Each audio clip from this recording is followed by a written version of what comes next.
Hello and welcome back to the Fourmation Podcast. After taking a couple of weeks off to recover from Euro 2020, we are back with our 40th podcast episode because the EFL season gets underway this coming weekend. So we thought it was only right that we made a comeback fairly quickly, I would say. It hasn't been a very long break, but it was only right that we came back and previewed the start of the season and previewed the whole season in its entirety. So we're excited for that, to maybe give a few predictions as we often do. But ultimately, it's just good to be back looking about and talking about club football, because we've had a little break, of course. But looking back at the Euro 2020 final, Sam, does it still hurt a little bit when you think back to that day? It does a little bit, but it's good that the club season, like you say, has come around pretty quickly. That we'll be able to switch our focus back to club football, back to our clubs, and worrying about them instead. But yeah, obviously, the way the Euros ended was not the way we wanted it to, but nice to have club football to focus on again. Absolutely, it is. Harry, do you feel like we've had enough time to recharge the batteries and go again? Well, I think it's a club by club basis. I'm still pretty nervous for the season to start because the transfer window hasn't been that successful. I don't know about you guys. So I'm excited because I can't wait to get back into the stadium once again. We've got a couple of friendlies on a Wednesday and a Saturday. So I'm excited to get back to the stadium. But yeah, results wise, I'm nervous. I've got to be honest, I'm nervous. Yeah, you're not alone in being worried about your team's transfer business. Don't worry about that. Norwich need to start getting on with things, but we won't talk about that now. Hopefully in a week's time, when we come to look ahead to the Premier League season, that has changed. Devon, do you think the players will be ready to go after what's been a fairly quick turnaround? I suppose with the EFL, there's maybe been fewer players involved in tournaments, but it's still been pretty frantic, hasn't it? Yeah, there's been a lot of business, especially in the lower regions, as there always is. I think it's because of the last 18 months we've had, when we've actually gone from last season finishing, the season before finishing, then straight into last season. It felt a little break has been weird. So I think players are ready. I don't know if anyone else feels like it, because how quick it's come. It feels like a little, because it seems pre-seasons have been a little bit shorter as well. It feels like they're a little bit undercooked or underprepared, but I'm ready for the season to go. If everyone's in the same playing field, let's go. Yeah, I agree with you. I think kind of most people are just really looking forward to it now. And I think while the Euros will still hurt, and they probably will continue to hurt, particularly for those players involved for a little while, it is time to get going again. So that is exactly what we will do. As I said earlier on, we kind of want to take a look at all three leagues and kind of pinpoint the teams that are catching our eye with 0 games played, but look ahead and see who we think could go the distance and have a good season, but also who might be in for a struggle. Starting off with the Championship, last year, of course, the 3 teams who were promoted from the second tier were Norwich as champions, Watford as runners-up, and Brentford as playoff winners. So they go up to the Premier League. The 3 teams who have taken their place in the Championship, or taken their places in the Championship, are Sheffield United, West Bromwich Albion, and Fulham. I think before we look at these teams who have come back down, it's worth pointing out that last season, the 3 teams who came back down all finished in that top 6, which I think is the first time all 3 have managed that in quite a while. Sam, do you think that the same thing could potentially happen again this year? Do you think those 3 teams are going to be up there? Definitely. In fact, it's quite hard to look past the 3 of them not coming back up again, to be honest. I was listening to not the top 20s predictions, and they had those 3. And for me, it's hard to look past those 3 being up there once again. They've just got too much, as it feels like with a lot of the teams now. They have too much quality, really, for a lot of the other teams in the league. So some of them may be stronger than others. I think Fulham are definitely going to be my best pick. I think they're the strongest out of the 3, but I think all 3 of them have the credentials to go back up again for sure. Sorry to interrupt, but is that sort of now a worry for other championship sides, because when a team goes into the Premier League, they get so much money that when they go back down, they're immediately one of the best teams because they've had that one, even a single year in the Premier League, and they're so inflated with quality players that the other teams in the Championship that haven't gone up, they're just so off the pace comparatively. Yeah, I mean, some teams deal with it better than others. I mean, you got the parachute payments as well for the 3 years. Obviously, that helped them out, but some teams don't spend that wisely, and if they don't go up by the end of those 3 years, they end up being in a lot of trouble financially, and they tend to go the other way. But like you say, there's so much quality in these teams now, and they've made some great signings, some of these teams as well. So they're always going to be up there. Yeah, I'd agree with what you've all said there. I also think the gap between the leagues is widening a little bit, because I think when it comes to people making their predictions for the Premier League this year, I think the chances are they're going to have probably 2 out of the 3 who have just gone up in their bottom 3. Do I agree with that? No, I don't, but I'm going to say that, aren't I? But no, I do think that it is widening, and I think maybe it is a problem, but I also think it is just the natural way of the Premier League, which is just this big tree full of money. Not to make a reference to like what the government have said before, because that's not what I wanted to do, but just that's how it feels to me. In terms of the 3 who have come down, Sam, you mentioned there Fulham as maybe the favoured one of the 3 that you like. Devon, would you agree that Fulham are maybe the strongest, or is there another one of those 3? I think they all bring different aspects. I think Fulham and West Brom both have a very good squad, but like both of them as well, they've got new managers to get used to, which I think Marco Silva and Ismail probably have the easier jobs because they're coming into a side that's already gifted with quality. They just need to adapt their style to it. I think Sheffield United are an interesting one because, like we said, the biggest thing of their sort of tenure in the Premier League was carried by Chris Wilder and fans being there, more importantly. So that aspect coming back, Sheffield United, you expect the players will be able to rejuvenate themselves. I think Jokanovic is a very good manager. And you never know if things go wrong at Sheffield United. Chris Wilder's been untouched for the last 8 months or so while he's been out of a job. So there's a lot of avenues, but I think, like you said, it's too strong. I think in normal playing ways, without COVID-19, I think a lot of these players would have left by now. I think there's a bit more of a financial restraint, which means that these teams that are coming down are rather untouched. And I think this is the case again. I think there's very few championship sides that can compete with them in terms of squad value, and I think that it'll show this year. Yeah, and all 3 of the relegated teams, of course, will start with a new manager, so it'll be interesting to see how quickly they can settle in. As for West Brom, Harry, how do you think the appointment of Valérien Ismaël has been received by the West Brom fans? Because we know that there were a few other names linked to the job, Wilder being one of them, but they ended up with Ismaël. Yeah, I think Wilder was the man that they always wanted.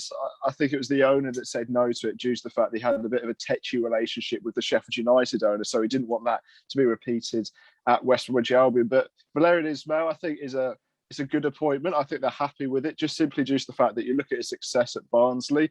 I know it was only a single season, but he turned them from relegation bound into almost a team back in the Premiership. So to get someone of that quality, I think they're pretty happy with. You look at the West Brom squad; they've retained basically every single player that got them up from the Championship. Matthias Pereira, he might go, but what that will bring is a good amount of funds, make that 15 to 20 million, maybe more than that. So if they can reinvest that back in the squad, they have lost a lot of loan players. You look at Maitland-Niles, you look at Conor Gallagher. You look at Mbaye, you look at Yakuslu, that's a lot of players that they have to replace, but they've done so at places. They've got Alex Mart, which will always help Valérien Ismaël get all of his players back in. His style of play into that West Brom squad. And then you've got Karlan Grant, who, he wasn't successful in the Premier League. I think he got 1 goal in 18, and I think that was against Brighton. But he's proven the Championship. He got a lot of goals at Huddersfield. And if anyone's going to smash in the goals for West Brom, it's going to be him, because they need strike power. They still need another striker in the door, in my opinion. They have one in Grant that they can trust. Yeah, I think it's interesting as well. You mentioned there the situation with Mateus Pereira, and that seems to be boiling over at the moment at the same time as the Harry Kane and Man City situation is. And I think what West Brom probably need to do is get that done sooner rather than later, as in get him out the door and then... They've got quite an old squad as well. I think Dara O'Shea's like the youngest player as a senior appearance, and he's like 24. So they've got quite an old squad. So maybe they need to get a bit more young blood in there to diversify the squad a little bit more. But like you say, like Harry said, I think striker is the place they definitely need to get someone in, because Colin Grant's shown in the past that he can be good, but that has been quite a while ago now. So it'd be interesting to see whether he goes with Grant or he gets someone else in. Yeah, I think another team who have maybe been put among the three who have come down because they only came down a year ago is Bournemouth, Devon. But how do you feel about them going into this year? They've also got a new manager in, of course, and they've also got some pretty sellable assets. So do you think those sort of players will go? How do you see it panning out for them?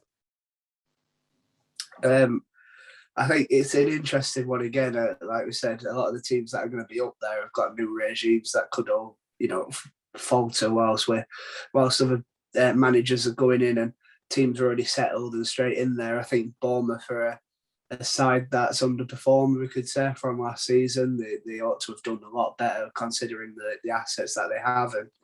And all being well, if they could keep the likes of, obviously, Dan Juma, I think is still there. But there's constant, obviously, you had them comments earlier in the summer, didn't he, about leaving, and it does unsettle. But I think they made, obviously, 2 additions. Marcondes from Brentford, I think, is a very good player that deserves the limelight a little bit. I think he was undershadowed at Brentford. He was sort of a bit part player like Sergio Canos as well. But I think he could shine in, especially I think Scott Parker look to him to be that sort of shining light. I think Leif Davis is also a good addition.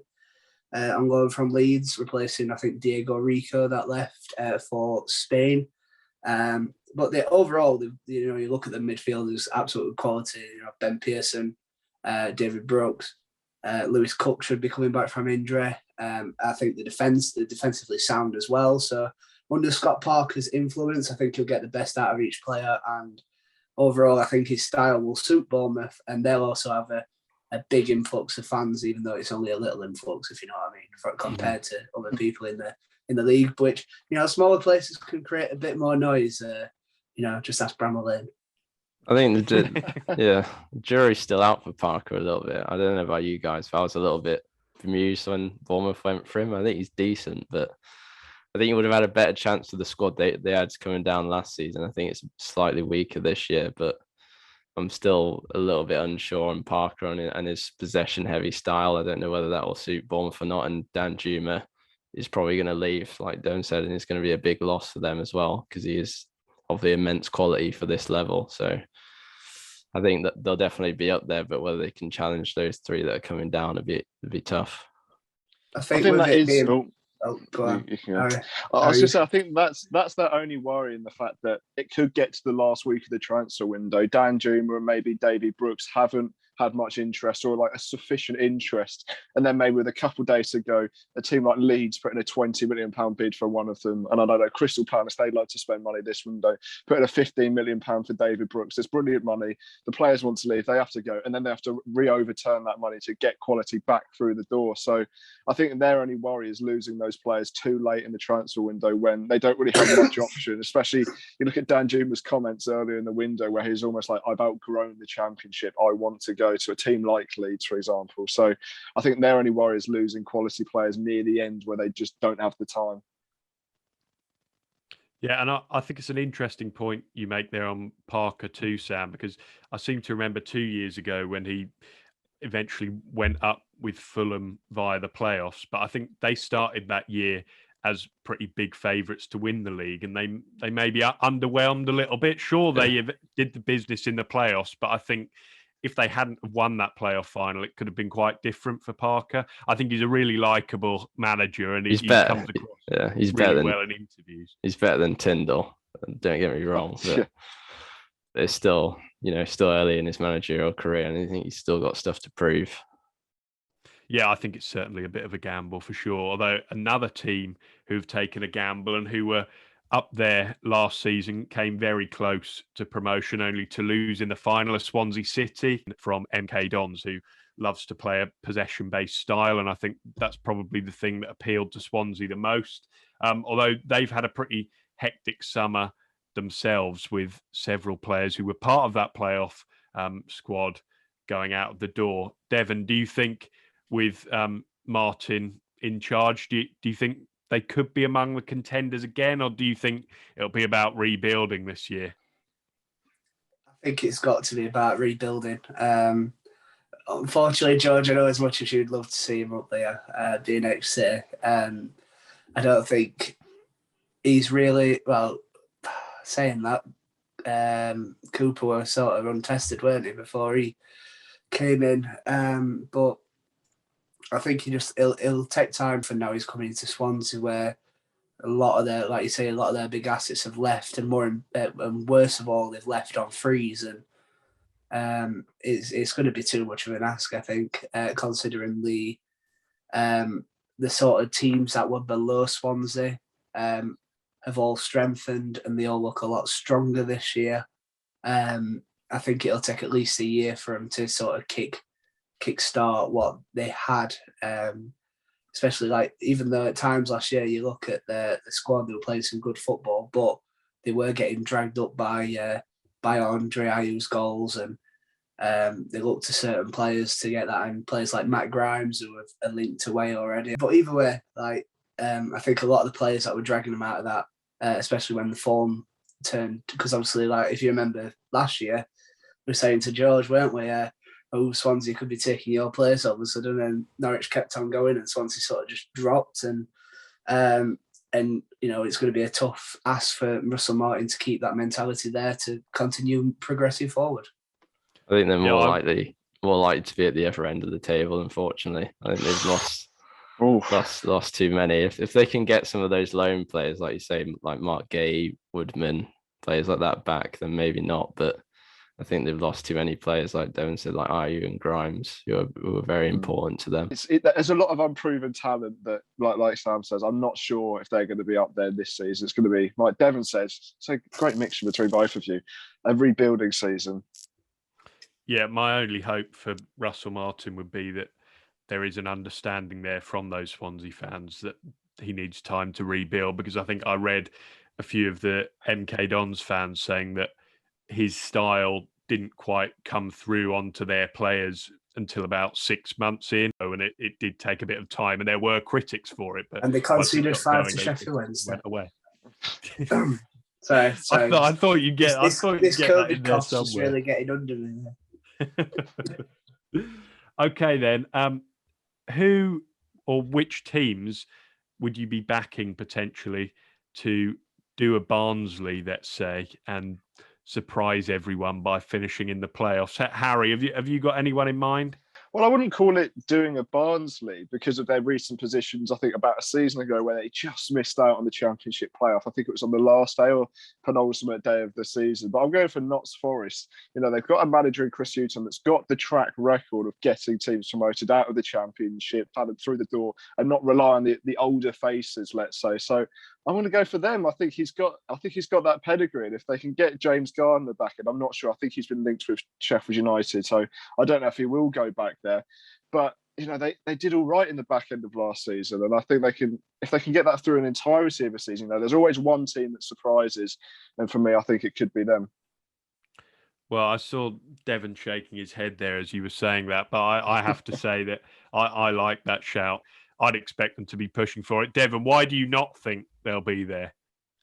Just because I think there's just too much uncertainty with Forest currently. I like the points that you're saying, and I do agree with some of them, but I just don't think this Nottingham Forest squad currently has anything with it. I think obviously they've still got Lyle Taylor and Lewis Grabban who could easily fire 30 goals between them, but are they realistically? Probably not. Another driving force was that James Garner was hot in form when he arrived on loan in January. And again, he's linked to Sheffield United. And I think there was Sheffield United are after somebody else, which means that he could come back on loan to Nottingham Forest. But Man United still have high hopes for him. I think they're angling for a Premier League move potentially. But if they could get him back, I think that'll boost them up to 8th at most. I just think it'll be another mid-table finish, which after last season and how they were dragged in sort of that bottom 3 with us and Derby, I'm pretty sure that they'll probably be happy with a top half finish, to say the least. Yeah. Sam, is there a team who you fancy to be among those playoff positions at the end of it? I quite like QPR for a sneaky playoff finish. I think they've had a really strong pre-season. Obviously, they struggled a lot last season without Berriese. I think they only scored 20 goals in their first 22 without him, but they built from within this time. They've done it a bit differently. They've not splashed the cash and wasted their money, and they've got some decent players in there now. Stefan Johansson, Charlie Austin's been really good for them. Chris Willock, Lyndon Dykes. They've got a lot of players that's helped maximise their attacking output a lot more now after losing Eze. And I think also Andre Dozzle from Ipswich is a great midfield player they've brought in this summer. So they got some decent players all over the park. Obviously, Elias Chair as well. Forgot him as well. Really good player, really good creative player. So got decent players all over the park. Mark Warburton's a proven man, a decent manager for this level. So I like them for a playoff finish this year. Yeah, I agree with you. I've also got them written down.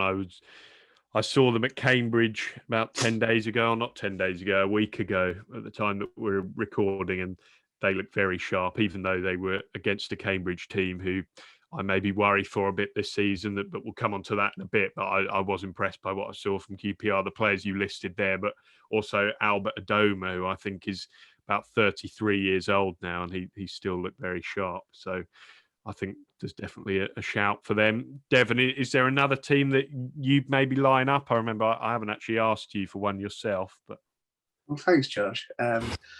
We had so I also had QPR because I just think watching that Leicester game. Obviously, you can't read too much into pre-season, but they just looked absolutely quality. Leicester had 2 11s out, which would compete in the Premier League, and Queen's Park Rangers were probably the better side. They were playing much, possession football. They also won 9 of their last 14 games, so they ended that strong. They've just added quality, as Sam said. I think Dieng, the goalkeeper, is one of the best in the Championship, and as long as he practices penalties for what Armani Moses and Barjo will give away this year, I think they'll be all right. But even other areas in the field, like Samfield as well, from West Brom, I think is quality in recycling possession. Jimmy Dunn would fit in that back 3 perfectly if needed. And overall, I just think that they are sound. Defensively, they look a lot stronger, and that's what Mark Warburton needed just to be able to continue that attacking-based possession football, but not have to worry about his backline. Other teams, I think you can't write off Neil Warnock, can you? I think Middlesbrough made a couple of good moves. I think. I'm not going to even try and pronounce his second name, but Uche from Wickham just is. Piazza, I think. He just is a Neil Warnock sort of player. I think Matt Crooks as well is decent from Rotherham. So it's the next Callum Patterson. Yes, I love Patter. But I think other than that, I think Millwall could be up there with them fans at the Den returning, and I think Cardiff City looks quite strong towards the end, apart from when they arrived at Hillsborough. And I think Mick McCarthy's a suitable manager to get anything out of nothing. So I think with a couple of additions there, Cardiff could be a late scrap. I think Stoke have been mentioned as well, which I don't want to get into any Stoke tax because they've always let us down for the last 5 years. So we've spoken about the teams that we fancy to be at the top end of the table at the end of the season. Now it's time to think about the teams that we think might be in for a tough road ahead. Who do we think could be relegated at the end? I think it makes sense to probably start with Derby County, who escaped relegation on the last day. I say escaped. They kind of stuttered over the line. They didn't win on the final day. They just avoided defeat. But their situation looks pretty bleak, doesn't it, Sam? Yeah. I mean, they've just been crippled by off the field issues involving their manager in particular recently, which just not helps their preparations going into the season, and obviously not being able to sign anyone has just left them with a squad that's barely capable of competing in any league, really. I mean, Tom Lawrence is captain. That says all you need to say, really. Player who barely played last season, barely touched the pitch, and he's now the captain of the team. They've not been able to plug the gaps that desperately needed filling. Obviously, losing Matt Clark, they've now got a big gaping hole at centre back, which they've not been able to fill. Like I said, they've had a few trialists, I think, playing during the pre-season, but they've not been, like I say, not been able to sign anyone due to the financial issues. So it's been a really tough summer for Derby, and it's hard to see anything but relegation. Yeah, it certainly is. Do you hold out any hope for them, Harry? I would, but the problem is, like you say, I think they've got a very, very little amount of players on their books, like Sam says. And I look at the start of the season: Huddersfield, Peterborough, Hull City. Those are three fixtures that all three, or all five of those teams, or four of those teams. I can't do maths quickly. All of those teams look at that and think, see, I'll try to get the figures out. All of those teams will look at it and think those are must wins, 6 pointers already. And if Derby don't have the players, I don't care how good their under 23 system is, they're not going to win championship games. So yeah, if they had top six teams at the start of the season, sort of in the Norwich situation, they're not expected to win those. That just gives them an extra 3-4 weeks to build a squad. But they're going into the season with games that they need to win straight off the bounce. And with that, with Wayne Rooney's precarious situation off the field as well, everything's going wrong all at the same time. And it's not looking pretty for Derby County. The thing that would save Derby as well is, like last season with us, is that eventually we got a manager that could work with these players. And I don't think Rooney's got the necessary attributes to be able to work with a squad like that, just because you just need, like in them situations, you either need somebody that's over defensive to try and get as many points, concede as few goals as possible, and maybe just, get a 1-0 win there and then. Rooney's not that manager. You need an old guard in there. And I just think, even in Rooney's backroom staff, it's very inexperienced as well. The likes of Justin Walker on his side, they're only under 23 coaches at the end of the day. So there's just nothing screen. Even like you mentioned about the free agents, Ravel Morrison struggled to, keep his head anywhere for more than a month. Jack Wilshere's failed to, get regular minutes under, even at Bournemouth. I'm trying to think. They had Richard Stearman and Jagielka, who both, even though Jagielka performed in the Premier League, he's 39 at the end of the day. He's not going to be able to handle the sort of what Derby need from him. So it's just, overall, it's a mess. And they're holding out for the takeover, aren't they? They're just going to be holding out to be about 22nd, 21st, around the time that a takeover might happen. And hopefully by the next window, they'll be able to bring some more players in. But that's all they're really holding out for. It's interesting you mentioned Rooney as well, Devon. Do you not think he deserves a bit of credit for sticking around? And he always seems pretty determined to me in interviews that he wants to stick it out and he wants to succeed. Do you think he could have quite easily walked, couldn't he? I'm going to do a Slaven Bilic and just say, I don't care, because at the end of the day, his ego's let him there. But the situation has come from him as well, because at the end of the day, people go, oh, he can walk, or credit to him. But no, he is in this situation. They're all in this situation. You've just got to deal with it. Sorry, yeah. I just needed to get if he walks as well, it's been an unsuccessful tenure where he almost got them relegated after getting them out of the situation and then putting them back in the situation. Sort of, where would he go afterwards? Where would be a place that takes him? Because he was less than successful in that first season. So he's almost clinging on like Derby are, thinking, if I can just sort of look good, even if we go down, if I sort of look good in trying to keep them up, I can get somewhere else. Because otherwise, his managerial career might be over before it even starts, or he'd have to go to League One or League Two, where I just can't see him do it. I just can't see him doing it personally. I mean, he's shot himself in the foot many times. Like, obviously, the thing's getting leaks this summer. Last year, when he said that Derby will be nowhere near the relegation zone at the end of the season, midway through, is the epitome of his own downfall. He's just the sort of just a kamikaze, and he's just there. He's his own backdrop. I don't know. No, I think where it all went wrong for them last season was they left that picture up of Koku at Pride parking outside, and they forgot to replace it. Every time we walked past, we said, "Well, they should have taken that down," and it is down now. So I think that'll be all right now. Rooney.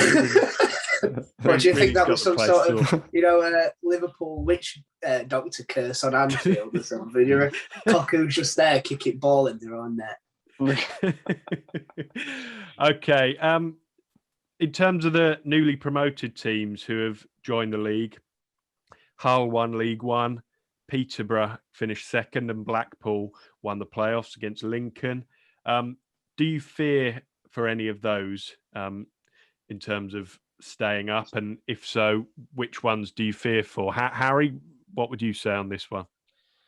See, I'm looking at Peterborough United. I think their transfer dealings have been less than impressive. Their main man, Jack Marriott's come back in, but is that more just, we've got an old face back, yay? Or is it a serious bit of business? I'm not too sure. But I'm also looking at Blackpool. I do like a lot of their dealings. They've got a lot of young players, and I think they've got a few from Everton. So they're trying to revitalise that squad. They got Richard Keown in to add a bit of experience. But I'm looking at their forward line. Last season, I think they got about 60 goals, which is, I think only Ipswich got less in the top 11 teams in the division. They got someone from Linfield. I'll try and see if I can find his name on my list of notes. Shane Laverty, who got 33 and 56 at the age of 22. So it's not too bad. But do I think he's going to help them stay up? No. I'm not too impressed by their squads.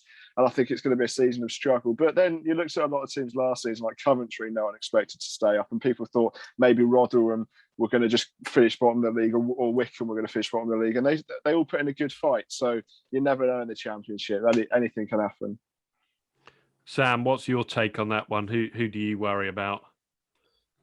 I quite like Peterborough, actually. I think they've kept a lot of their stronger players like Clark Harris, Ricky Dembele, and they brought in George Grant from Lincoln, which I think is an excellent signing. I think he's a brilliant player. So the squad's a bit thin, but I think they'll be all right. I think Blackpool, they were very strong defensively last season in League One, and they can really bank on that. They'll struggle going forward, I think. Ryan Yates is a great player, but I don't know whether he can cut it at the Championship level. We'll have to wait and see. In Hull, I think will probably be the ones that struggle the most. I think they've got some decent players, but they were still quite inconsistent in League One, to be fair. They've got some decent players, like I say, like George Honeyman, who's played at this level with Sunderland and knows what it's about, but I think they'll be the one that struggled the most, personally. Devon, what's your take on Hull City? Do you want from a journalistic point of view or my mind? I think Hull, it was a strange one in League One last year, just because there was that many teams that were just, to and fro, and it's going to be the same this year. And whoever won it was sort of like towards the end of the season, everyone was tight, and then that one person that got it, that one team that got a run together, and Hull were that team. But looking at the squad, I just don't think they are good enough. Like you said, they've got an embargo, which means they can't. I don't think they can pay transfer fees, which is like Sheffield Wednesday. But you got to look at where the goals will come from. I don't think Malik Wilkes is prolific at this level. There's just a big question mark. I think George Moncur's a good signing for Championship level, but again, just these little additions are not going to overhaul the squad to survive safely. And I think, compared to last year, I don't think there'll be as many teams that can go down in there. I think there'll be a bottom five. And I think Hull and probably Blackpool will be the two teams that are there sort of struggling, just because I think Neil Kitchley's defensive outlook will get them so far, but you need that attacking impetus just to get them goals, get them 1-0 victories. And they don't have that, like Sam mentioned, Yerry Yates, that it's just not going to be good enough at this level. Even when he were at Rotherham, he weren't getting in. And at League One, he was all right, but at Championship level, he's non-existent. Aside from the newly promoted teams, are there any others who we think could be in for a difficult year? A few sides of embargoes as well, like Blackburn Rovers, Reading. I think Reading in particular, they've lost Elise and Richards to Bayern Munich as well. I think they were two of their best players last season. They had a strong start to last season, but they really fell off towards the end. I think Paunovic got found out, so I think they'll be ones to struggle. I think if Blackburn lose Armstrong as well, because he's only got a year left in his contract, that is an absolute heap of goals, and a lot of Premier League teams are interested. So if they lose him, it could be game over. Who could they lose him to, Harry? Well, there's a massive different teams. It could be it could be Southampton, it could be Norwich, it could be Watford. But are any of those teams going to pay the 15 to 20 million pounds that they want? Definitely not. So we'll see. It'll be a last week sort of thing if they are going to lose him. I think you're right. I think that one will go down to the wire. Dave, anything to add before we move on? Yeah, like I said, Huddersfield, I can't see them. Last year, let me try and think, because I did the preview the other day. I think they only won 3 of their final 24 championship games. And overall, they just really, really slipped down. They started well under Carlos Corberán, and he's obviously you think of Marcelo Bielsa at Leeds, who he was under before moving to Huddersfield, and he's trying to replicate that sort of intensity, and it's just not worked with the players that they've got there. Overall, I don't think their squad possesses enough championship quality to get to. I think their expectations are trying to push for the playoffs, and you look at some of the players there, and you're thinking, the biggest attacking outlet is obviously Josh Koroma on the wing, and Solber Thomas. I think he'll have a breakthrough year, and he'll be one to look at, but. They're really relying on Fraser Campbell and Jordan Rhodes to get the goals, and I don't think they will. There's a lot of ball players in midfield, but there's no one really there to progress into the final third. I know they've just signed Daniel Ciani from Norwich, and the backlines where they've focused a lot of their attention, and I don't know if they've just added to it, because sometimes we'll probably get on to when one team makes a lot of signings, they can be blinded by what the quality is coming in. You think it's like with Ipswich, you think, oh God, they've made 10 signings. They're bound to do well, but it's about how they gel. And this year, they've replaced much of their backline. And what you need at this level is a consistent backline. And I just don't see the quality in there to sort of keep them up. They might get lucky with the teams around them, but it's going to be a big ask again. Yeah, they've got a couple of your old boys, haven't they? Like you say, Jordan Rhodes, but also Tom Lees, did I see the other day, had just signed for them too. So, which on his day, if you just have him solely as a defender, that's fine. But as soon as he decides he's going to go on a little run with ball, he turns into us at 5-a-side. That is the main thing I can think of. What do you mean? We're great at 5-a-side. That's what I meant. There we go. Then we will round off the championship there. It all kicks off between Bournemouth and West Brom on Friday evening. I'm very much looking forward to that one. It's a good one to kick it off for sure. Moving on though to League One, and you have to say, obviously this is easy to say before a ball has been kicked, but this League One season looks set to be one of the most entertaining in recent years, I think. 8 teams in League One have previously played in the Premier League. So there's some pretty big clubs down there, the likes of Sunderland, Sheffield Wednesday, Portsmouth. That's pretty much all of them. I can't think of any other ones. Last season, I wonder. Sheffield Wednesday, Rotherham United and Wycombe Wanderers will all be back in the 3rd tier after suffering relegation last season. Devon, as a Wednesday fan, how do you feel going into it? Are you happy with your team's summer business so far? I don't think you can't not be happy with it, just because on the sort of trajectory from previous seasons of how we've done our business, this has probably been the best window we've had since 2015. And obviously that window is where we got Hooper, Forestieri, all these players that sort of pushed us into the playoffs. And now we're looking at a squad where, if you'd have asked me 2 or 3 weeks ago, I'd have been going, yeah, we're going to be down there. We're going to be worried about where we're going to finish. But I'm a little bit more confident now. We've brought some quality in. A lot of the players that have come in are that sort of players that had survived in the Championship and probably really good enough for League One. I'm looking at, Jack Hunt, Jayden Brown can do that. We've also got Lewis Wing, who I think is a fantastic addition from Middlesbrough, and Neil Warnock's a big fan, so him able to come out and get game times for Sheffield Wednesday in League One will suit his play style. And I think on Sunday you already saw that. We've kept a lot of good players as well. I think Patterson is more than capable of getting a couple of goals in League One, despite him looking like a 50-year-old. I think the Josh Windass being there as well could also be good until January, which I think then if he gets a couple of goals, even though he's out for the first 2 months, which will help us to try and keep him. But I think he'll get goals. But overall, I'm just looking at the outer region of where we are, and I think there's a lot of teams that are probably a little bit stronger than us, more cohesive. But I'd back Darren Moore to get these players in. It'll probably take a month or two for us to gel properly, and then I think we'll pick up some good points and just sneak into the playoff picture. Yeah, I'd agree with some of the points you've made there. I think from the outside, looking in at what Wednesday have done, I've been quite impressed. And I think Moore is a good person to have at the helm there. He always comes across in interviews as pretty composed. And I think what he's done previously suggests that you could be in for a good year. You mentioned there, though, you think there might be some teams who are stronger. Which team or teams do you fear most going into the season? Am I allowed to name 14 sides from League One? Just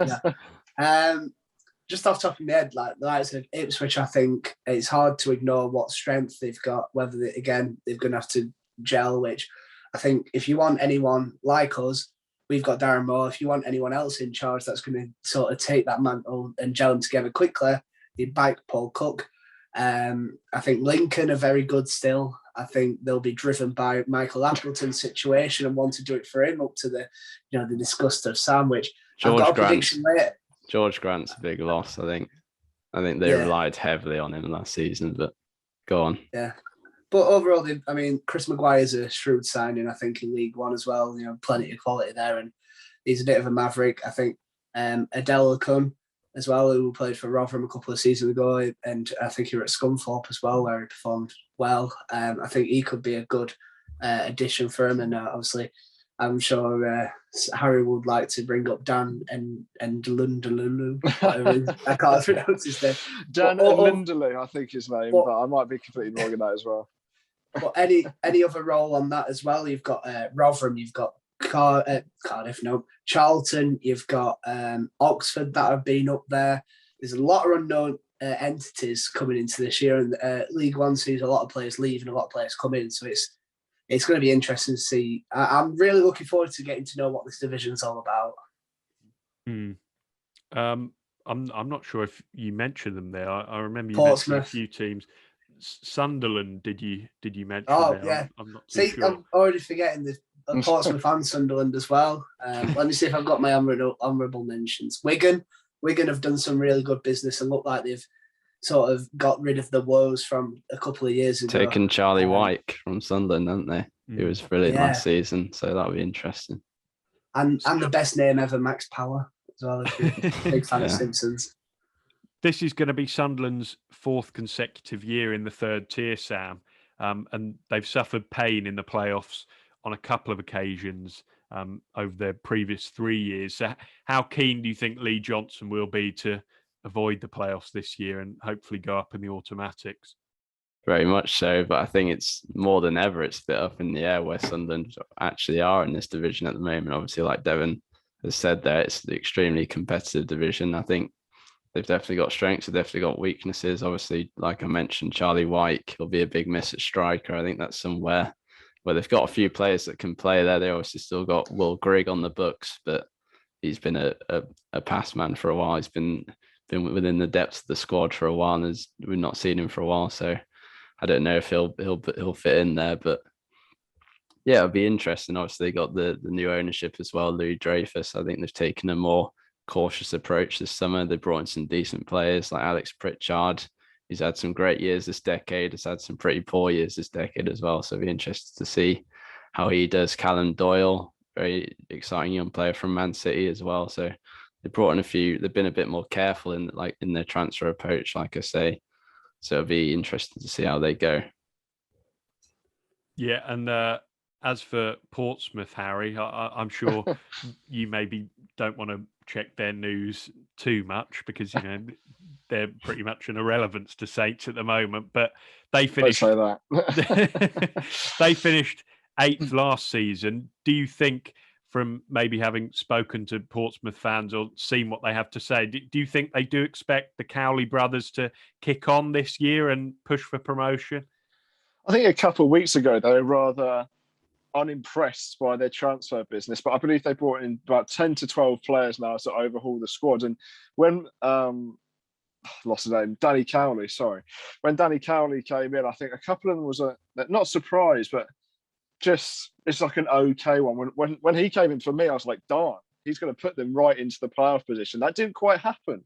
But now because he's got a full season to implement his style, implement his way of play, I think he's going to do really well. At Huddersfield, I think he was unfairly sacked. I think he did quite a good job then. Look at Huddersfield now; they're maybe ruining that decision. But looking at the League One, for me, what I do like is the amount of managerial quality there is. You've got Danny Cowley at Portsmouth, you've got Paul Cook at Ipswich, who's proven at this level, and he's brought in Connor Chaplin, someone that he's worked with previously, as well as Raheem Harper. He's someone that needs a lot of game time. He's only 21, but he's not had too much recently. But you look also, you look also at a different club. You look at Charlton, you look at Nigel Adkins. Obviously, I'm going to be biased because I love the guy, but he's proven at this level as well. He got Saints up from League One right to the Premier League when a lot of teams, I don't know how he's done it. I still don't know. But, he's done a few good little bits of business as well. He brought in Craig McGilvery from Portsmouth, so they've sorted out their goalkeeper situation. So yeah, I think there's a lot of teams that could be vying for those positions. So yeah, Portsmouth and Charlton for me, I think they're going to be right up there, even if it's just because of how good I believe their managers are, as well as Ipswich.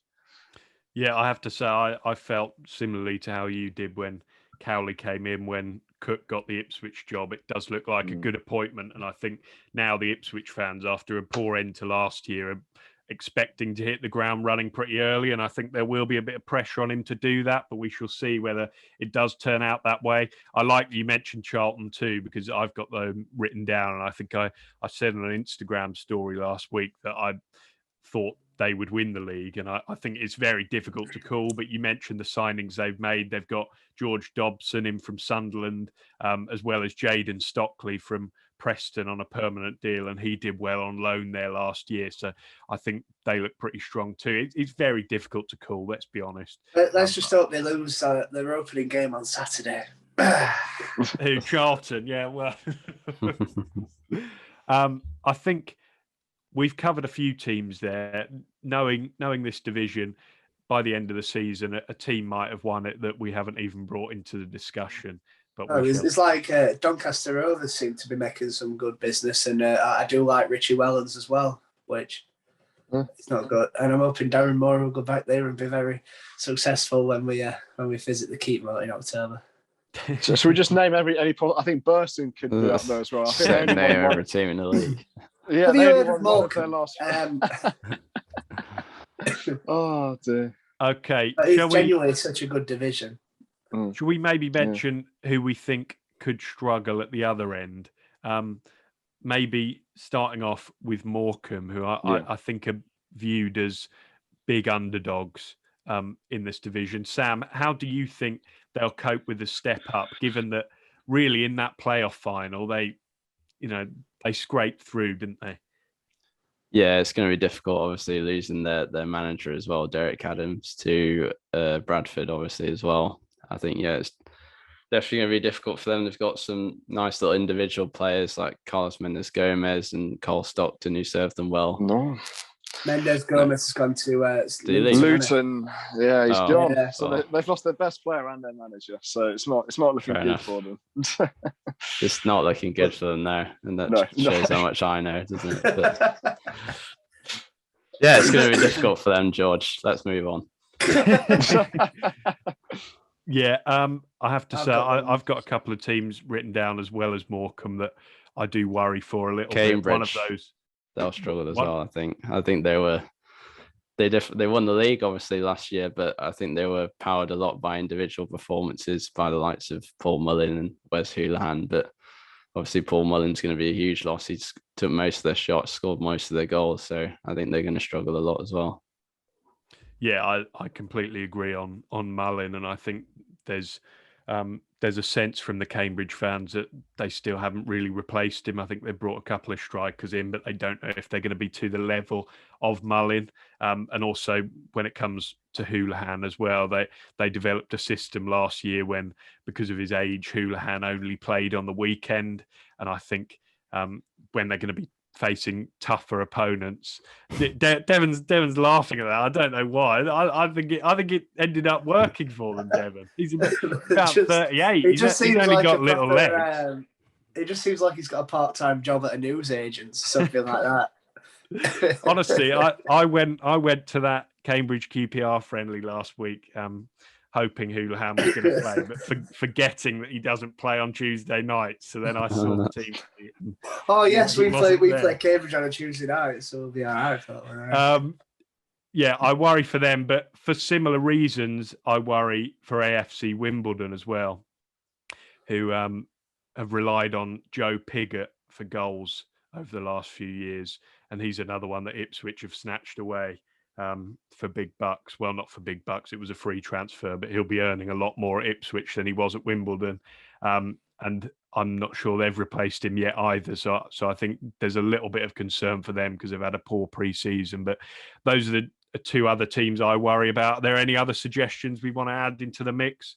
Shrewsbury, probably. Cotterill, bless him. He's had a hell of a year, and what a man he is, by the way. Just the things that he was able to do with that team, managing from a hospital bed, you have to give him up to him. But I think they've not got the firepower. They brought in Bowman from Exeter, I think, but he didn't really tear up any trees last season, and they're going to struggle because they don't have many goals coming from midfield, either from the likes of Norborn and Vella and Davis. So I think they'll be down there as well. Mm-hmm. I think due to, obviously, they look like they've cut a lot of players. They've lost players to Bristol Rovers. I think Fleetwood Town will be down there as well. I think they've sort of obviously peaked in that playoff season when they lost to Wickham, and they've sort of just been on a sort of downward spiral since. I don't think Cheltenham possibly pull up any trees. I reckon they'll be in and around there, but I suppose the squad that they've kept together, they've not lost many players, so hopefully like the likes of Michael Duff can keep them. Quite strong defensively as well, so I think that'll help them. I think they kept 21 clean sheets last season, so that it would just be sorting out goals on the other end. But that long throw tactic seemed to work for them quite well in League Two, so we'll see how it does in League One. And the last one that I've got, which is sort of an outside shot, and it pains me to say it because I love Ryan Lowe, but I just don't think Plymouth have shown enough consistency or brought in enough bodies to sort of fit Ryan Lowe's system in League One, and they sort of need a rethink. Otherwise, they're going to be down there if he's too frigid to sort of change his ways. Yeah, I know that they had a pretty poor ending to last season. Like too many goals, didn't they? And defensively they really weren't up to it. But they have just signed, I think, James Wilson. He was at Ipswich last year, and I think he won their Player of the Season. Not that that's saying much. If they can get Jeff Cott and Ennis firing still, then I think they'll be just all right. But there's no guarantees of that. Yeah, Jeff Cott. As soon as somebody linked Jeff Cott away, he seemed to sort of stop scoring for Plymouth. Probably should have sold him when they had the chance, but we'll see. Moving on then to the fourth tier, League Two. We're going to talk through now, as we have done for the last two leagues, who we fancy, who we don't fancy as well. Sam, which teams would you say stand out to you as the big promotion candidates? Another difficult league to predict. I think there'll be quite a few teams up there, as always, but I quite like Mansfield, despite the last two seasons where they've really underperformed, to be honest, with quite talented squads. But this season they're going in with a manager who's got pedigree, and which they didn't have the last two seasons. And they made some decent signings as well. I like the midfield quartet. They've got George Maris, George Lapsley, Ollie Clark, and Stephen Quinn from Burton, who they've got on a permanent basis now. I think they can really build from that, and they've got a really good squad and a manager who knows how to deal with them in Nigel Clough. So I think they're one to look out for. Yeah, that Stephen Quinn signing is a good one in my opinion. I think he's 35 now, but is someone who Nigel Clough obviously has worked with before and knows exactly what he's capable of. So I agree, that looks like a strong one. Devon, Newport County lost in the League Two playoff final last year, and I think it's fair to say that they were pretty hard done by in that final against Morecambe. It could have gone the other way quite easily, and the penalty that Morecambe scored to win it was pretty dubious. Having gone so close, they will surely be so determined to put it right this year. Yeah, definitely. I think it's a given. I think teams in League Two, when they have success, like nearly successful playoff campaigns, they don't drop off too much. Michael Flynn's a good gaffer. I think they've got a solid squad. And obviously lost a few players like Josh Sheeran to Bolton, but they have signed. They had a very good trialist, Kevin Ellison, who is now signed.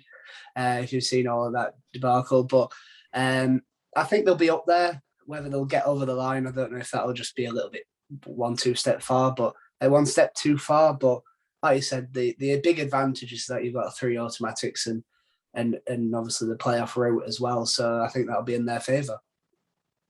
Yeah, and Harry, another team who we've spoken about on a previous episode is Salford City, and we've touched on their board's way of doing things in the past, and they're pretty quick to get rid of managers when things suddenly don't go too well. Do you think this year maybe could be their year that they make another jump, or do you just worry that they're a bit too rash with their decisions? I don't know. They've not stagnate. I think stagnate's the wrong words, but actually, no, I'm going to say it. I think they're going to stagnate in League Two. I think, like you say, I think they keep making these rash decisions, and I'm not overwhelmed by any of their managerial appointment in Gary Bowyer. I think if there's any team that I think will look to change from last season, I think Port Vale. We talked about them on a different podcast. We absolutely loved their 9-game unbeaten run where they won 8 fixtures, and I think they could certainly make a push into that top 3. I like the signing of James Wilson, ironically from Salford City. I think he'll be a good little addition. I think he scored 9 last season. But also they signed Mal Benning from Mansfield, who's proven at this level. I think he's got over 200 appearances for them. And I think, it took a while for Darryl Clark to really implement the way that he wants to play. Yeah, I also like the signing of Aaron Martin as well. He's proven that level. He's also a former Saint, so he's got a place in my heart. But he's been to Scotland. He's also played Exeter, and I think he'll be a good signing as well. Yeah, Devon, have you got anyone else who you'd maybe be tipping to be up there at the end of the season? I think it was quite harsh to get rid of a former Worksop Town winger, Connor Sellers, and the joint managementship at Bradford. But I think Derek Adams coming in has made a couple of impressive signings, likes of Kieran Lavery, and it might take a bit of time for him to all gel, but I think Derek Adams is a good manager. Obviously, he's a bit Marmite-like, but I think Bradford could be up there and eyeing for a return to League One football. I think they've been out of League One for the last 2-3 seasons, is it? So it'd be a nice return to have them back in the 3rd division. I think teams like Exeter and Forest Green Rovers always seem to be around the playoff picture, and I know that Exeter have lost Ryan Bowman, but they've done even better by keeping Matt Jay. I think he's much the better of the two. 20 goals from midfield, I think, last season. So good to hold on to him. Andy's now their club captain, so he's got a bit more of a importance about him. And I do think overall, obviously, they've got Cameron Dawson, so they've got a lot of goals to make up. But I think overall they're looking all right. I think Forest Green Rovers somehow seem to be strong every year, and I think Elliot Whitehouse, me and Sam are big fans of anyway. But and my last prediction that I just want to put up there, because obviously I love them, is that Harrogate Town seem to be making a little bit of good business to just. Hopefully Jack Muldoon will maintain his numbers, but if that falls off, you need players like Aaron. I think it is Aaron Martin as well. I think there's 2 in League 2 now, but Aaron Martin were prolific when he were at Brighouse, and he seems to have carried that on through the divisions, and he could be a surprise package. Bristol Rovers, if their gaffer can stay out of trouble as well, I think they'll be up there. They've done some good business. Barton's brought a few, I think 3 players from Fleetwood that he knows and trusts from his time there. So I think they'll be up there as well. I think they got Mark Hughes from Accrington as well. So yeah, somehow still in the job, Joey Barton. Yeah. I don't know. That's a debate for another day. In terms of the newly promoted teams, of course, Sutton and Hartlepool came up from the National League. Sutton have never played in the EFL before, Sam. Do you think they could maybe surprise a few people? I think they might just stay up, because I think there's teams that are in a bit worse than them. A lot of teams in there that have got some financial issues, like Scunthorpe and Swindon, who are an absolute mess at the moment. So I think they'll stay up purely on the basis of that, to be honest. I think Scunthorpe and Swindon in particular are ones that they've lost a lot of players. Scunthorpe in particular, on Arise, O'Malley, Beeston, Green, Abuisa, who was brilliant for them as well last season, and they're really going to struggle next season. Anything to add on that one, Harry? Have you got anyone maybe in mind who you think could be towards the bottom end of the table? I'm not sure. Maybe Barrow. I mean, they've not made too many different signings, but apart from that, I think they've well covered. Stevenage, obviously, they got mid-table last season, but once again, I'm not too impressed by their squad. So yeah, I'm not too sure. Okay, I think we've kind of covered every base that we wanted to on that, so we will round it off there. Sam, unless you've got, I was looking at Dev, who just made a glum face. Wanted to say something. It's a pure sexual intent. No, we will round it off there. I think as Sam mentioned in the break, it's been a bit of a whistle-stop tour of all 3 divisions, but we wanted to make sure that we got this preview in before that opening weekend, which we hope anyone listening enjoys in the best way they can. As I said, I think that Friday evening game should be a good one, and then it all gets underway properly on the Saturday afternoon. Also on Saturday is that Community Shield game. It's one of those games where if you win it, the winning manager will say it's a trophy, and the losing manager will say, nah, it's just a friendly. But that one might be worth watching as well, between Leicester and Man City. And more importantly, Worksop Town versus Kettering Town.